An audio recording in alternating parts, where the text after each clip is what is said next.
नमस्कार, सियासी अखाड़ा देख रहे हैं आप। मैं हूं आपके साथ वरुण गोयल। कांग्रेस आलाकमान में हरियाणा कांग्रेस के नेताओं की नाराजगी दूर करने या कहें संतुलन बनाने के लिए एक नया फॉर्मूला निकाल लिया है। हाईकमान ने हर तरह की स्थिति को आजमाते हुए कुछ ऐसा किया है जिससे ऐसा लग रहा है कि एक संतुलन बन जाए। साथ ही साथ हाईकमान ने संदेश देने की कोशिश भी की है, लेकिन क्या शिकार हो गए हैं? चर्चा करेंगे, रिपोर्ट देखिए। गुटबाजी की मझधार में उलझी हरियाणा कांग्रेस को बाहर निकालने के लिए आलाकमान ने नया फॉर्मूला लगाया है, ताकि राहुल गांधी की हरियाणा से गुजरने वाली भारत जोड़ो यात्रा से पहले सभी नेताओं और कार्यकर्ताओं को एक सूत्र में पिराया जा सके। यानी साफ शब्दों में कहें तो कलह कताह का दी एंड करने के लिए आलाकमान ने नई पटकथा लिख दी है। भारत जोड़ो यात्रा के हरियाणा में प्रवेश करने से 16 दिन पहले नई नियुक्तियां कर सभी गुटों को साधने का प्रयास किया गया है। पार्टी हाईकमांड ने हरियाणा कांग्रेस के नए प्रभारी शक्ति सिंह गोहिल को नियुक्त किया है, जबकि कुमारी सैलजा को छत्तीसगढ़ का प्रभारी बनाया गया। नई नियुक्तियों के बाद हुड्डा की नाराजगी दूर करने का प्रयास है और दूसरी ओर एक संदेश भी कि सोनिया गांधी के दरबार में आज भी सैलजा की पकड़ मजबूत है। हरियाणा के रणदीप सुरजेवाला पहले ही राजस्थान से राज्यसभा के सांसद हैं। उधर राहुल गांधी की भारत जोड़ो यात्रा 21 दिसंबर को हरियाणा के फिरोजपुर झिरका से प्रदेश में प्रवेश करेगी। इससे पहले कांग्रेस ने नए हरियाणा प्रभारी को नियुक्त कर सभी गुटों को संतुष्ट करने का प्रयास किया है, क्योंकि हरियाणा के पूर्व सीएम भूपेंद्र सिंह हुड्डा निवर्तमान प्रभारी विवेक बंसल की कार्यशैली से संतुष्ट नहीं थे। हाईकमान ने अब कुमारी सैलजा को छत्तीसगढ़ का प्रभारी बनाकर उन्हें महत्वपूर्ण पद देकर उनका कद और बढ़ा दिया है। साथ ही उन्हें जनरल सेक्रेटरी भी नियुक्त किया गया। कुमारी सैलजा का कद बढ़ाकर पार्टी हाईकमान ने हुड्डा को भी बड़ा संदेश दिया है और अब उम्मीदें यही लगाई जा रही है कि हरियाणा में गुटबाजी खत्म होगी। न्यूज डेस्क, जनता टीवी।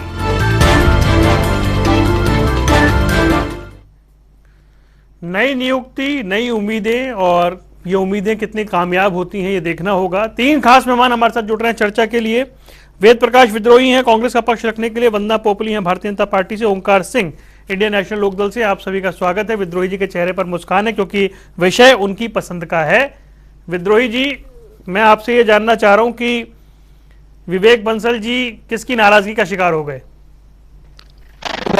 आपको, ओंकार सिंह जी को और बहन वंदना जी को और आपके दर्शकों को मेरा नमस्कार। विवेक बंसल जी एक अच्छे व्यक्ति थे। उन्होंने अपनी तरफ से भरपूर प्रयास किया हरियाणा में कांग्रेस संगठन में समन्वय करने के और मजबूत करने, पर वो किन्हीं कारणों से नहीं कर पाए। और राज्यसभा चुनाव के बाद जो खटास पैदा हुई, उसके चलते ये आवश्यक भी था कि विवेक बंसल जी की जगह किसी दूसरे व्यक्ति को प्रभारी नियुक्त किया जाए।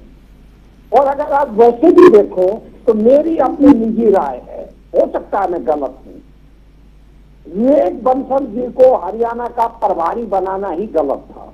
उसका कारण है कि विवेक बंसल जी से कहीं सीनियर लोग हरियाणा में पहले ही मौजूद थे। सैलजा जी बहुत वरिष्ठ नेता है, कहने की आवश्यकता नहीं। भूपेंद्र सिंह हुड्डा मुख्यमंत्री हैं और उस समय सुरजेवाला साहब संचार विभाग के इंचार्ज थे। तो इन बड़े कद के नेताओं को विवेक बंसल जी कैसे संभालते, ये वास्तव में उनके लिए भी एक समस्या थी। ये तो आप हाई कमांड के फैसले पर सवाल उठा रहे ना। हाई कमांड ने किसी को भेजा, उसे स्वीकार करना चाहिए था। मैं वरुण जी बड़ी स्पष्ट रूप से कह रहा हूं कि मेरी नजर में, मैंने हो सकता है मैं गलत हूं, मैंने ये भी समझ प्रयोग किया है।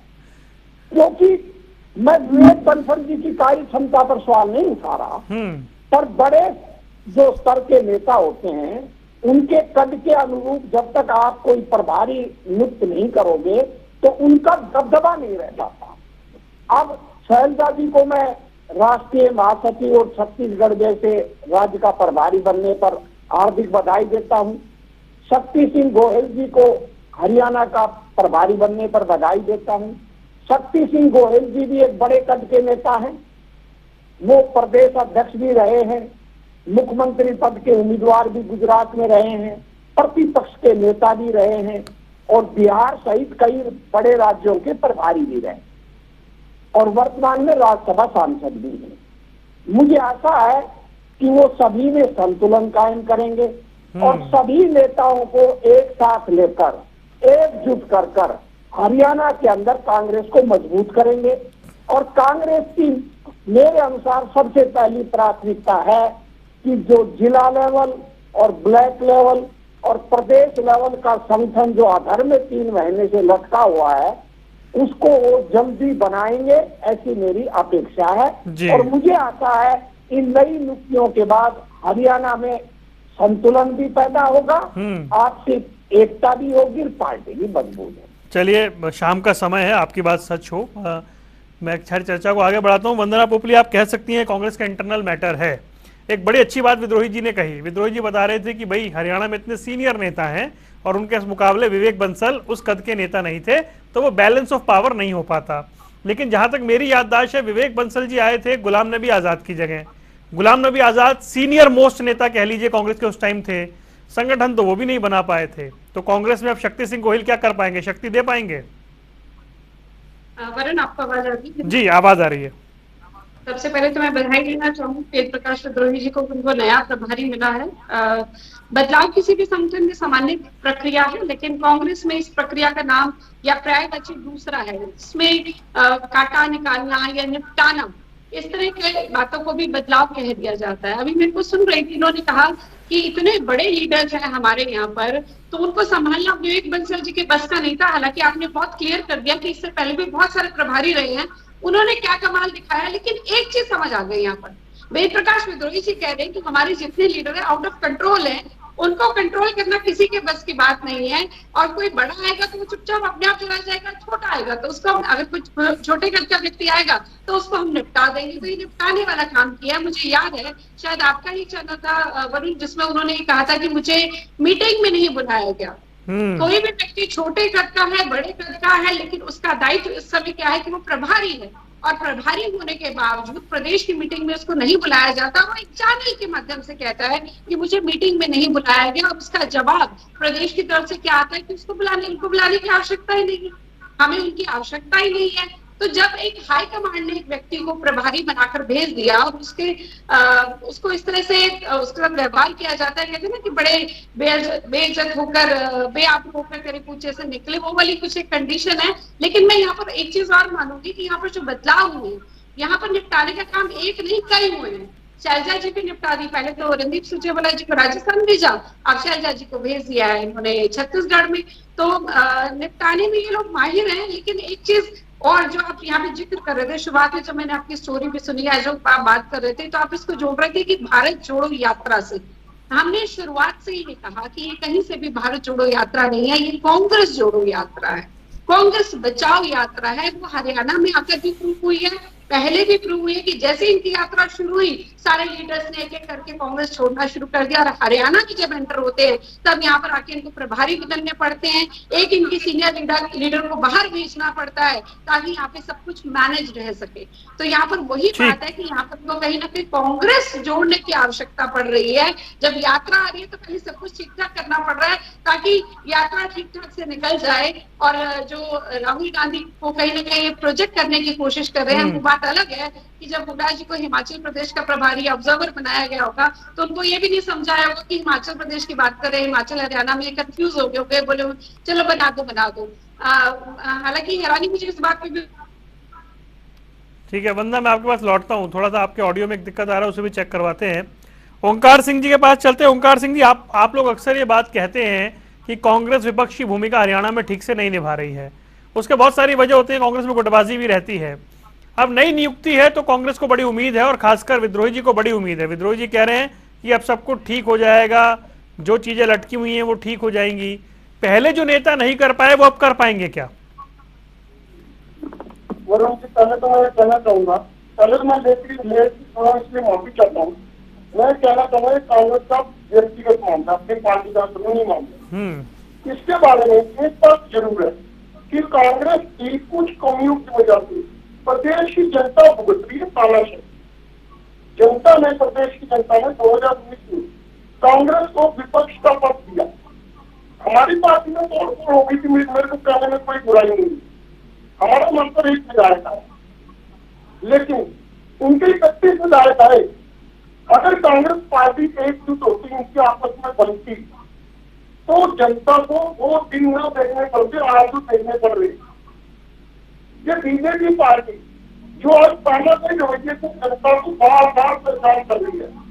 आप मेडिकल छात्रों की देख लीजिए, क्या 2014 से पहले डॉक्टर नहीं बनते थे? 2014 से पहले भी डॉक्टर बनते, इतने 80,000 वाली फीस बढ़ाकर 10 लाख रुपए कर दी और मेडिकल बोर्ड की एक नई स्कीम लेकर आ गए।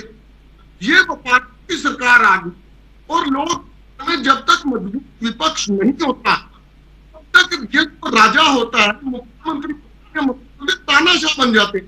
आज विपक्ष लोग भी कांग्रेस में पैदा ही नहीं करी। इन्हों का एकमात्र विधायक है, लेकिन वो एकमात्र विधायक जनता के प्रत्येक मसले पर सड़क से लेकर विधानसभा तक उस मसले को देखता है और आवाज उठाता है। लेकिन कांग्रेस, ये देखिए, प्रभारी बदलने ना बदलने में कोई फर्क नहीं पड़ने वाला। आप कितने ही बदल लीजिए प्रभारी, जब तक कांग्रेस में एकजुटता नहीं आएगी, इसका नुकसान हमें भी झेलना पड़ेगा, जनता भी झेल रही है। एकजुटता जरूरी है, लेकिन वो मेरे को लगता है कांग्रेस की फितरत में नहीं है, क्योंकि आपस में ही लड़ जाएगी। अरे भाई, दूसरों से लड़ो, बीजेपी से लड़ो जो जनता को परेशान कर रही है, कभी प्रॉपर्टी आईडी के नाम पर, कभी नई रजिस्ट्री के नाम पर, कभी इनका पेपर घोटाले के नाम पर, कभी शराब घोटाला, कभी रजिस्ट्री घोटाला। आज सरकार के नजरिए सच्चे हो गए, लेकिन ये सरकार से डरने वाले नहीं है। ठीक ये है, तो सरकार से समझौता कर जाते हैं। जब भी कोई शासन चलता है, अभी आला 3 दिन का चल रहा है, देख लो ना, मुद्दा तो क्या करेंगे, वॉकआउट कर जाएंगे, कांग्रेसी बाहर चल रहेंगे। उस पर चर्चा करेंगे ओंकार जी, जब वॉकआउट करेंगे तो उस पर भी चर्चा करेंगे। अभी मैं जरा कांग्रेस की नियुक्ति पे रहना चाहता हूँ जी।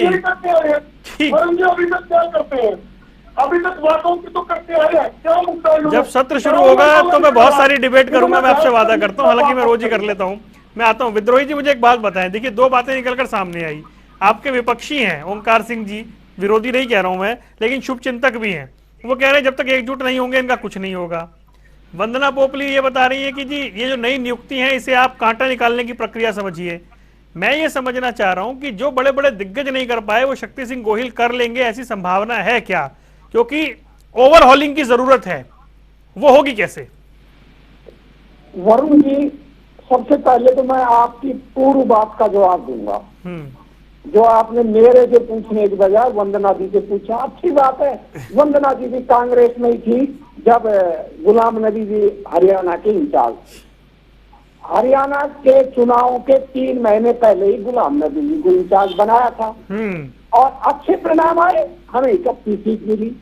उसके बाद कोविड आ गया और वो हट गए थे, वो बस चुनाव के 2-3 महीने बाद। तारीख बता देता हूँ सर, 11 सितंबर 2020 को विवेक बंसल बने थे। हाँ, मैं बता रहा हूँ, मैं भी वही बात कह रहा हूँ। मैं आप तो मेरी बात की पुष्टि कर रहे हैं। हाँ। मैंने कहा उसके बाद कोविड आ गया था और वो हट गए थे, तो आप मेरी बात की पुष्टि ही कर रहे हैं जी सर। और कोविड की वजह से कोई संगठन बनना भी नहीं था, सभी दलों के अंदर ये स्थिति थी।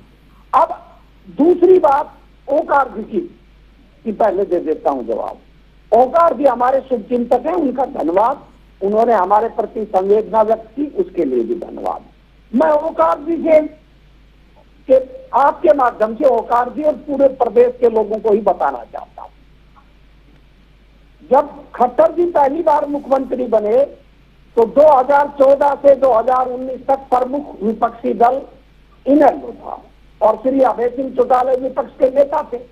और सबसे ज्यादा अत्याचार अगर खट्टर सरकार ने किए हैं तो पहले ही कार्यकाल में हुए। 4 नरसंहार हुए पुलिस के द्वारा, जिसके अंदर 83 लोगों की 4 बार पुलिस की गोलियों से भूना गया। 4 बार, 1 बार नहीं, 2 बार नहीं, 3 बार, 4 बार। और उसी समय हरियाणा के 90 लोगों ने कृषि ऋण बोझ की वजह से या खेतों की बर्बादी की वजह से आत्महत्याएं की हैं। तो ये तो बहुत बड़े विपक्ष के नेता थे, इन्होंने कौन सा कमाल कर दिया। ये तो हाथ मिलाए रहते थे खट्टर साहब के साथ, कभी आंदोलन भी नहीं कर पाए। और जब से हम 19 के बाद विपक्ष में आए हैं, लगातार आंदोलन होते रहे, लगातार सरकार को हम कटघरे में खड़ा रहते रहे। अब आपका सवाल यह है कि क्या शक्ति सिंह गोहिल जी कोई चमत्कार कर पाएंगे?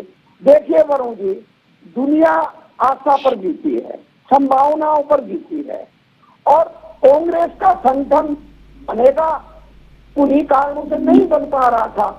और इसमें एक बहुत बड़ा कारण ये भी था कि जून के बाद विवेक बंसल जी के नेतृत्व में जो राज्यसभा का चुनाव हुआ, उसमें जो अप्रियता हुई, कटुता पैदा हुई, उसकी वजह से प्रभारी नाम मात्र के रह गए थे। कटुता थी, मैं इस बात को स्वीकार कर रहा हूँ, और वो संगठन को भी प्रभावित कर रही थी। अब चीजें सुलझ रही हैं, और चीजें सुलझने के बाद सभी नेताओं को उचित सम्मान भी मिल रहा है। अपनी अपनी जगह नेता भी संतुष्ट हो जाएंगे। तो जब नेता भी संतुष्ट हो जाएंगे, नेताओं के कार्यकर्ता भी संगठन में, उनको सभी को भागीदारी मिलेगी, तो निश्चित रूप से एकता भी होगी और एकता होकर सरकार भी बनेगी। विद्रोही जी, मैं माफी चाहता हूं, मेरी आदत नहीं है आपको बीच में रोकने की, लेकिन मैं आपसे जानना चाह रहा हूं कि जब विवेक बंसल हमारे चैनल पे ये कहते थे कि मैंने उनसे पूछा हरियाणा आप कब जाएंगे, वो जवाब नहीं दे पा रहे थे उन्हें हरियाणा कब जाना है। जब उन्होंने ये कहा कि प्रभारी के तौर पे जितनी सक्रियता होनी चाहिए उतनी सक्रियता वो नहीं दिखा पा रहे हैं, जब संगठन ना बनने की बेबसी वो कैमरे पर कहते हैं, जब राज्यसभा चुनाव के नतीजों पर खुलकर पार्टी के नेता एक दूसरे पर वार करते हैं, ऐसी परिस्थितियां जब बन जाएं, उसके बाद ये सब ठीक हो जाएगा, इसकी कितनी संभावनाएं हैं? देखिए वरुण जी, आपके चैनल पर और कई चैनलों पर उसी समय जब विवेक बंसल जी ने कहा था, तब भी मैंने कहा था हाँ ये स्थिति है। और जब ये स्थिति कटुता, मैं तो स्वीकार कर रहा हूँ कि जून के बाद कटुता पैदा हुई है, और जब कटुता पैदा हो जाती है तो बेबसी भी होती है, आपसी अविश्वास भी होता है। तो उसी मद्देनजर सारी बातें थी, उसी मद्देनजर, क्योंकि उस समय अध्यक्ष का चुनाव होना था, अध्यक्ष का चुनाव अक्टूबर में हुआ है, उसकी वजह से प्रभारी नहीं बदले जा सकते थे। अब नए अध्यक्ष बनने के बाद प्रभारी बदल दिए, कुछ समय लगता है। और वंदना जी की बात का एक मैं जरूर जवाब दूंगा। ये कह रहे हैं कि भारत जोड़ो यात्रा नहीं, कांग्रेस जोड़ो यात्रा है। आपकी मर्जी, आप कुछ भी कहिए, आपका लोकतांत्रिक अधिकार है, पर भारत जोड़ो यात्रा से भाजपा में इतनी बौखलाहट है, हर रोज कुछ ना मुद्दों की बात नहीं करते, कभी किसी मुद्दे पर, कभी टोपी पर, कभी भाषा पर, कभी चाल पर, मतलब आलोचना रोज करते हैं, प्रधानमंत्री से लेकर वंदना पोपली तक।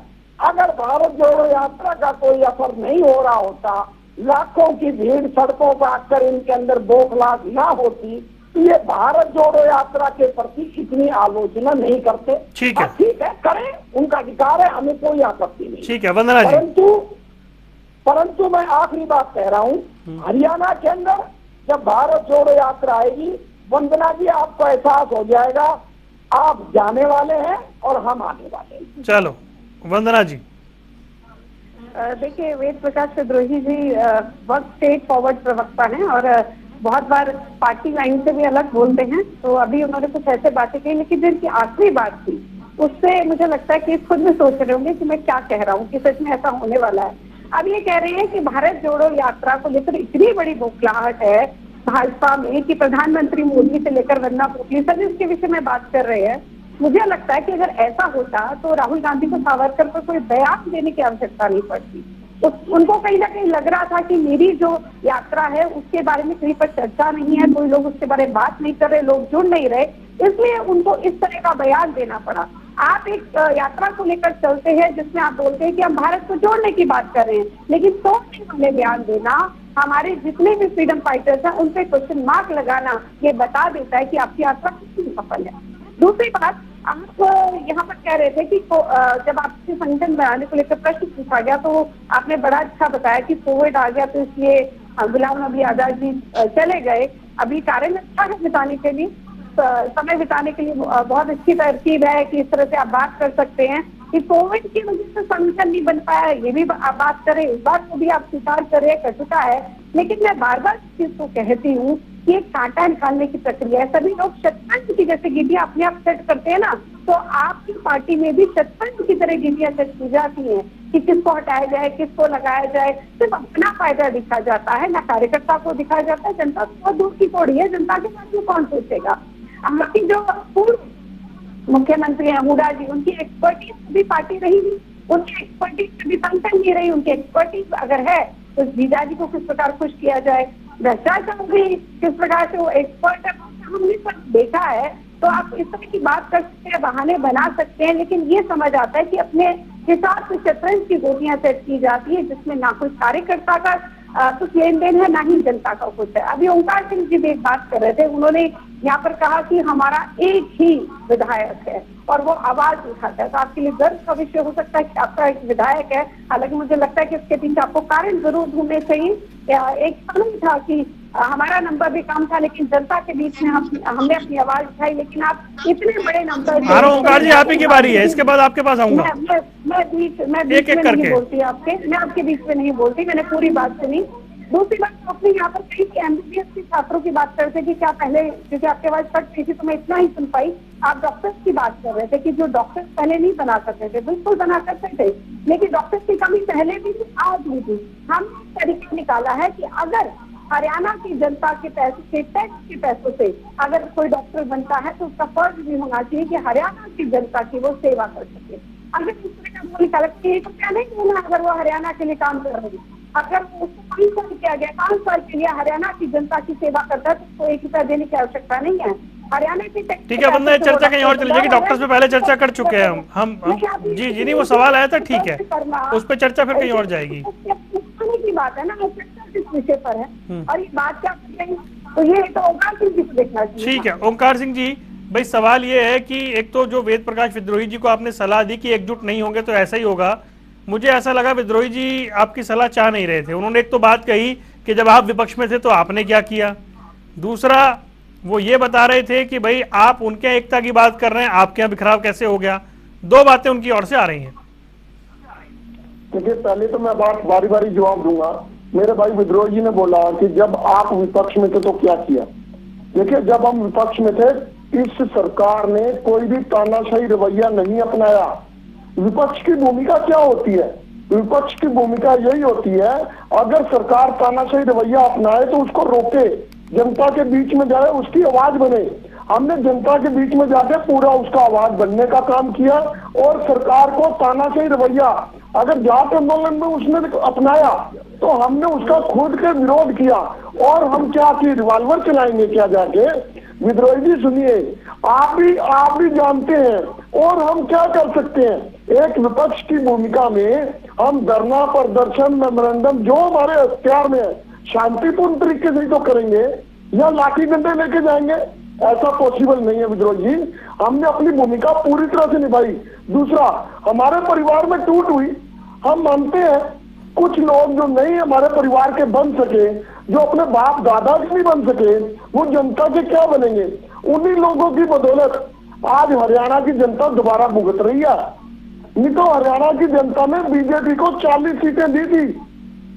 अगर वो लोग, वो यमुना पार भेजने वाले लोग, वो ब्याह खट्टर का फोटो मोदी की करने वाले लोग अगर बीजेपी की गोद में ना बैठते तो आज ये स्थिति ना आती।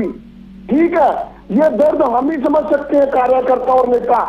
जो परिवार में टूट हुई और एक विधायक आया, मैं कहता हूँ उस एक विधायक को भी सलाम है जिसने किसान आंदोलन में अपनी एक ओंकार जी किसानों को और फिर जीत के आए।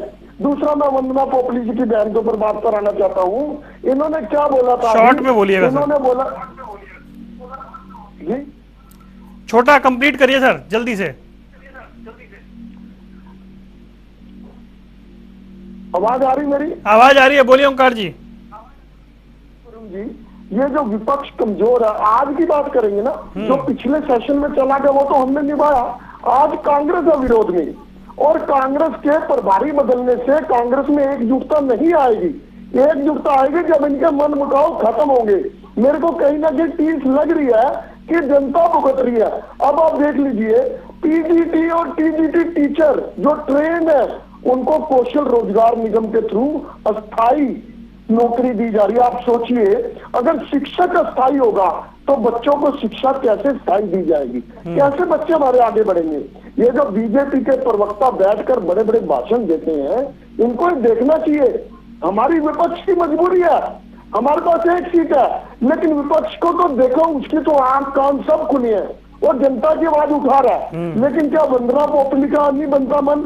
क्या इनका कोई जनता के प्रति कोई कर्तव्य नहीं है। ठीक है, आपने डॉक्टरों की फीस बढ़ा दी। ओंकार जी, फिर ये विषयांतर हो जाएगा ना, विषय कहीं और चला जाता है। आज विषय कांग्रेस पर है, डॉक्टर्स में चर्चा की थी, आपकी ओर से रजत जी आए थे, मुझे याद है, बहुत अच्छे से उन्होंने अपने पक्ष भी रखा था, पार्टी की बात भी रखी थी। मैं जरा विद्रोही जी के पास लौटता हूं। विद्रोही जी, अब तो नए प्रभारी मिल गए हैं और एक तरह का संतुलन बना है, क्योंकि कुमारी सैलजा का कद बढ़ गया है और बैलेंस होने की बात हो रही है, नाराजगी दूर करने की बात हो रही है। अब तो आज बता दीजिए, संगठन कब तक बन जाएगा?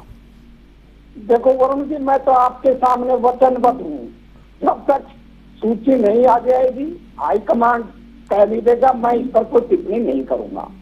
वंदना जी ने बहुत बड़ी बात की, मैं मान लेता हूँ हमारा संगठन नहीं है, आपका तो बहुत बड़ा संगठन है, सरकार भी थी आपकी, दावे भी थे बहुत बड़े बड़े, हमने तो फिर भी बिना संगठन 31 सीट ले ली, आप तो 40 सीट लाए हैं बड़ी मुश्किल से। और ओंकार जी ठीक कह रहे थे, आपको जमुना पास भेजने वालों ने नला दलाकर आपकी सरकार बना दी। अब आप सोचिए, जब हमारा संगठन बन जाएगा तो आपकी क्या स्थिति? सर मैं उन्हें नहीं, वो तो बाद में सोचेंगे, पहले आप सोचिए सर, आपका बन जाता तो कितना अच्छा होता। नहीं सर, मेरी बात तो सुन लीजिए ना सर।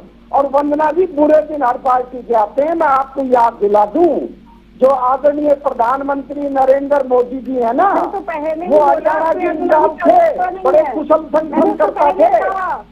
एक सेकंड, कान पकड़कर भाग गए थे हरियाणा में कि हरियाणा का कुछ नहीं होने वाला। जब बुरा समय होता है,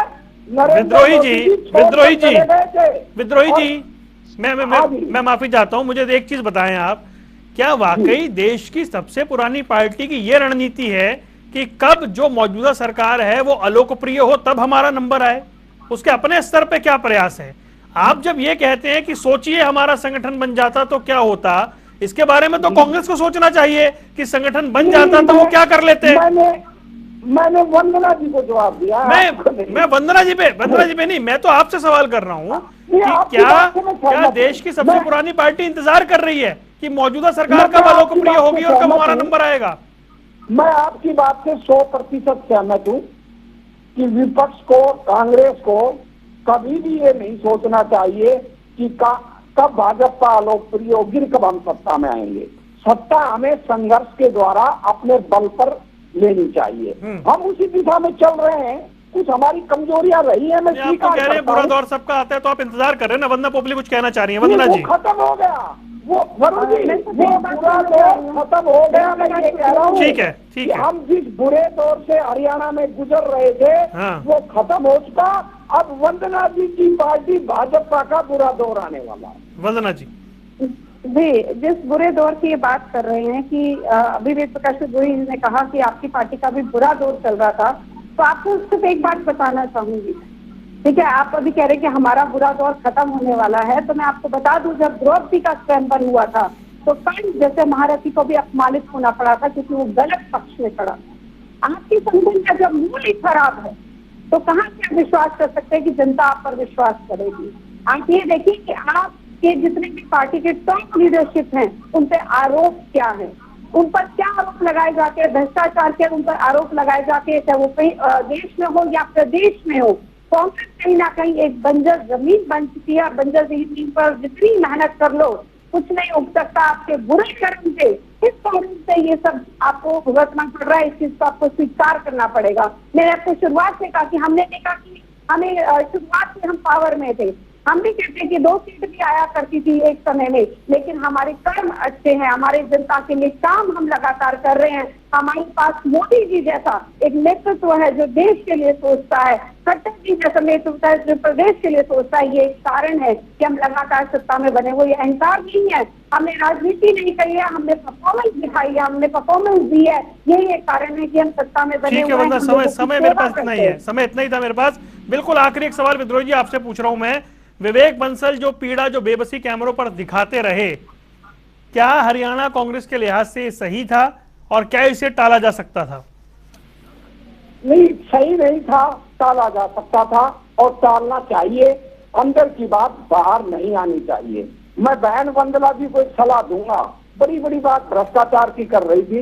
वरुण जी, हरियाणा के बड़े वरिष्ठ पत्रकार हैं पवन बंसल जी, आप उनकी रोज पढ़ा करो। नहीं, मैं पढ़ता हूँ सर, मैं पढ़ने के बाद ही चर्चा में बैठता हूँ। मनोहर लाल खट्टर के भ्रष्टाचार क्यों ही जा रहे हैं? दिल्ली विद्रोही जी के मुद्दे दिल्ली मनोहर लाल खट्टर कितने भ्रष्टाचारी हैं? वेद प्रकाश जी, भ्रष्टाचारी मुख्यमंत्री मैं माफी चाहता हूँ, फिर चर्चा का समय समाप्त हो गया, फिर एक और विषय सामने आएगा तो उस पर फिर से चर्चा करेंगे। आप तीनों मेहमानों का जुड़ने के लिए बहुत बहुत शुक्रिया।